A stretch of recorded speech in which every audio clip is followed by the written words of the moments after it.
বন্ধুরা, বৃষ্টির জল পেতেই ড্র্যাগন গাছটা আমার শাখা প্রশাখা মেলে একবারে সবুজ হয়ে গেছে।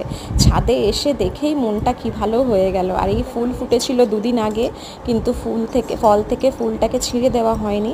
এটা না ছিঁড়ে দিলে ফলটা অনেক সময় পচে যেতে পারে।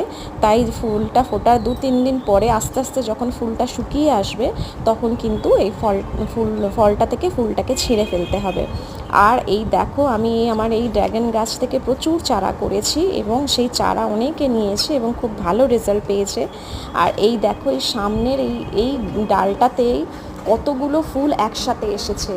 দেখো, 1, 2, 3, 4, 5, 6, 7, 8 গুনে শেষ করতে পারছি না। দেখো সামনে দেখেছো, এই ডগটার কতগুলো ফুল এসেছে, কুড়ি এসেছে। আর আমি আমার গাছের পরিচর্যা কিভাবে করি, তোমরা যদি জানতে চাও প্লিজ আমাকে কমেন্ট করবে, আমি আমার গাছের পরিচর্যা তোমাদেরকে জানাবো। আর এই দেখো, ফলও দাঁড়িয়েছে কতগুলো। এই ফলগুলো শেষ হতে হতে ওই ফুলগুলো ফুটতে শুরু করবে। তা বন্ধুরা, ভালো থেকো, কমেন্ট করলে আমি জানাবো অবশ্যই।